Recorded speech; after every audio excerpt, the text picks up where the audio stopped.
إنا لله وإنا راجعون. maanta waxaan halkan isugu imanay tacsida geerida ku timiday marxuum Idris Arnaoud Cali gudoomiyaha baarlamaanka Djibouti amba sida afka qalaad lagu yiraahdo président de l'Assemblée nationale djiboutienne. maanta halkan waxaa isugu yimiday diasporaaga reer Djibouti ee ku nool wadanka Holland oo tacsi u soo diraya dhammaan ummadda Djibouti meel kastoo ay joogaan. marka ugu horeysa waxaan halkan tacsi uga diraynaa dhammaan qoyskii iyo qaraabadii uu ka geeriyooday marxuum Idris Arnaoud Cali. marka kalena waxaan soo tacsiyeenaynaa dhammaan xukuumadda reer Djibouti iyo baarlamaanka Djibouti. marxuumkana waxaan ilaahay uga baryaynaa inuu naxariis janno ilaahay ka waraabiyo uu baabada jannadana u furo.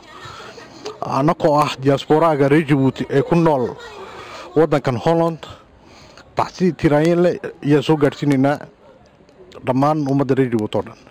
assalaamu calaykum waraxmatullaahi wabarakaatu.